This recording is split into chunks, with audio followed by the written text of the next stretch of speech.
तो अगली खबर की ओर कर लेते हैं। जम्मू कश्मीर की आंतरिक सुरक्षा और टारगेट किलिंग मामले पर गृह मंत्रालय लगातार सजग है और इसी संबंध में आज बुधवार को उच्च स्तरीय बैठक हो रही है। गृह सचिव अजय भल्ला की अध्यक्षता में यह अहम बैठक बुलाई गई है। पिछले कुछ समय में केंद्र शासित प्रदेशों में टारगेट किलिंग की घटनाएं बढ़ी हैं और गृह मंत्रालय में बुलाई गई अहम बैठकों में केंद्रीय गृह सचिव अजय भल्ला के अलावा खुफिया विभाग के अधिकारी, जम्मू कश्मीर के डीजीपी दिलबाग सिंह, एनआईए और सीआरपीएफ के डीजी और सुरक्षा महकमे से जुड़ा आला अधिकारी तमाम मौजूद हैं। बैठक में जम्मू कश्मीर में हाल ही में हुई टारगेट किलिंग और वहां की आंतरिक सुरक्षा बैठक का मुख्य एजेंडा है। केंद्र शासित प्रदेश जम्मू कश्मीर में पिछले कुछ महीनों में आतंकियों ने टारगेट किलिंग को अंजाम दिया और कई आम नागरिकों की हत्या भी कर दी है। ताबड़तोड़ हुई कई हत्याओं के बाद सुरक्षा बलों ने नए सिरे से रणनीति पर काम करने की चुनौती है। अब स्थानीय सरकार और सुरक्षा बलों की ओर से आतंकी वारदातों पर अंकुश लगाने के लिए कई एहतियाती कदम भी उठाए गए हैं। मजदूरों को भी खास सुरक्षा मुहैया कराई गई है। हाल ही की घटनाओं में कई मजदूरों की हत्या कर दी गई थी। सुरक्षा बलों की ओर से जवाबी कार्रवाई है वो भी तेजी उसमें लाई गई है। आपको बता दें कि बीएसएफ के जवान करीब 24 साल बाद एक बार फिर से अन्य सुरक्षा बलों के साथ मिलकर कश्मीर में आतंकवाद के खिलाफ अभियान चलाएंगे।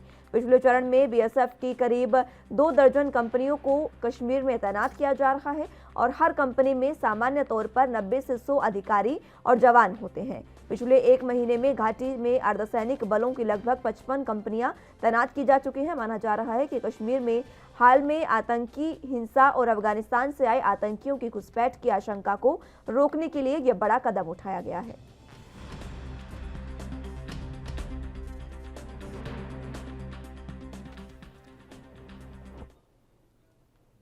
तो इसी खबर पर चर्चा के लिए हमारे साथ रक्षा विशेषज्ञ ललन सिंह जुड़ चुके हैं। ललन जी, बहुत बहुत स्वागत है आपका एनबी न्यूज पर।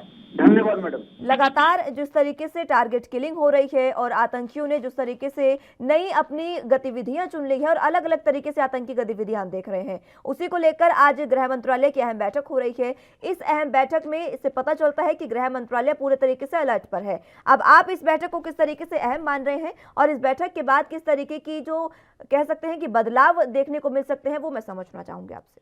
आपने एकदम बहुत सही कहा। 4 बजे ये मीटिंग गृह मंत्रालय में शुरू होने वाली है, जिसमें एलजी और डायरेक्टर जनरल एजेंट के दिलबाग सिंह और अर्धसैनिक के महानिदेशक और आईबी के प्रमुख अफसरों का साथ होगा। मैं आपको ये बताना चाहता हूँ कि जो होम मिनिस्टर साहब की अध्यक्षता में ये अहमियत वाली जो रिव्यू मीटिंग हो रही है, इसमें 2 बातें साफ है।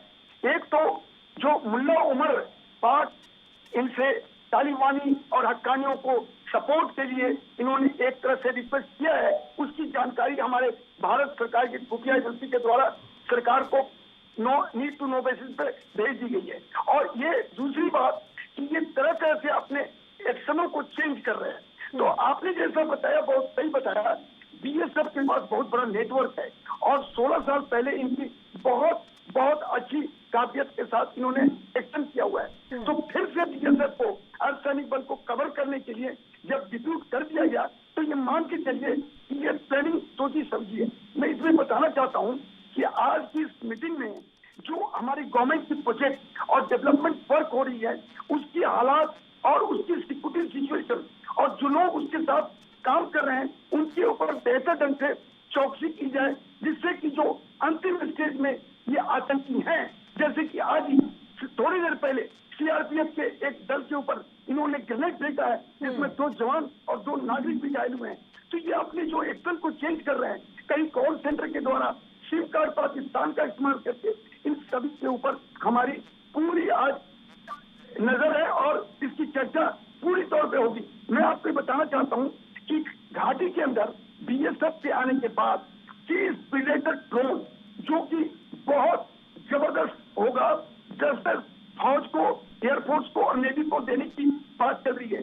ये एकदम नेस्ताभूत करने वाला हमारा ड्रोन होगा। इस तरह की चीजें, और इजराइल में हमारे जो जनरल साहब गए हुए हैं, वो आतंकवाद से जो इस्तेमाल होने वाले स्मॉल आर्म्स है, उसके ऊपर भी फाइनल स्टेज में बातचीत कर रहे हैं। तो ये जो आज की रिव्यू है, ये बहुत अहमियत रखती है।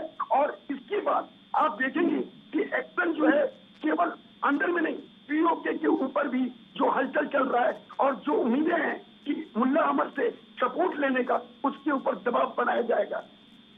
जी ललन जी, देखिए 14 साल बाद बीएसएफ जो है वो कश्मीर में एक बार फिर से दिखेगा, ये बात इस बार काफी अहम है। और जब बीएसएफ एक बार फिर से, बीएसएफ की जो टुकड़ियां हैं वो एक बार फिर से जब जम्मू कश्मीर में दिखेंगी, तो उसके बाद वहां की स्थिति, वहां के हालात कैसे होंगे?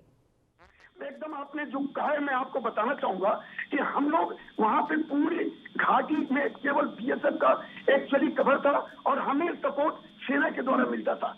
अब उसके बाद जब सीआरपीएफ आई है तो उन्होंने बहुत अच्छा काम किया है और अर्धसैनिक बलों ने भी बहुत अच्छा काम किया है, लेकिन ये प्लानिंग में और इंफॉर्मेशन जो फीड हुए हैं उसमें माना गया है कि बीएसएफ उस इलाके को बेहतर ढंग से और भी दबाव बना सकती है। उसका कारण है उसके पास एक बहुत बड़ा इंटेलिजेंस नेटवर्क है और वो पहले से बॉर्डर को भी और घाटी के अंदरी इलाके को भी बेहतर ढंग से फैमिलाइज है। तो इन सभी हालातों के ऊपर जब ये दबाव बनाएंगे तो इनको चिन्हित है कि कौन से एरिया में कितने लोग हाइड आउट बना सकते हैं और कौन सा दुर्गम और कठिन जगह है जिसके ऊपर हमारी जो पोस्टें हैं अंदर घुस के एस्टेब्लिश करनी है। मैं आपको बताऊं बीएसएफ उन जगहों पे अपनी पोस्ट एस्टेब्लिश करेगी जहां पे इनको उम्मीद है कि आतंकवादी हाइड आउट का कोशिश करते हैं और वहीं से अपने एक्शन को अंजाम देने की कोशिश करते हैं। तो ये अर्धसैनिक बल का सबसे एशिया का शानदार फोर्स है और इन्होंने अपने कार्य क्षेत्र को बेहतर ढंग से करने के लिए पूरी प्लानिंग भी बना ली है। तो आज की इस मीटिंग में महानिदेशक इकट्ठे हो रहे हैं और दिलबाग सिंह जो डीजी जेएंड के हैं उनके साथ बातचीत करके एलजी साहब से अपने निर्देश लेके और एक्शन और दबाव का होगा। और ये भी उम्मीद की जाती है कि अगर पाकिस्तान आईएसआई ने अगर कहीं हक्कानी और तालिबान का सहायता लिया तो उसके ऊपर कैसे हमको एक्शन करना है और इसमें बीएसएफ ज्यादा कामयाब होगी, मैं दावे के साथ कह सकता हूँ। ठीक है ललन जी, बहुत बहुत शुक्रिया आपका हमारे साथ जुड़ने के लिए और चर्चा हमारे साथ करने के लिए।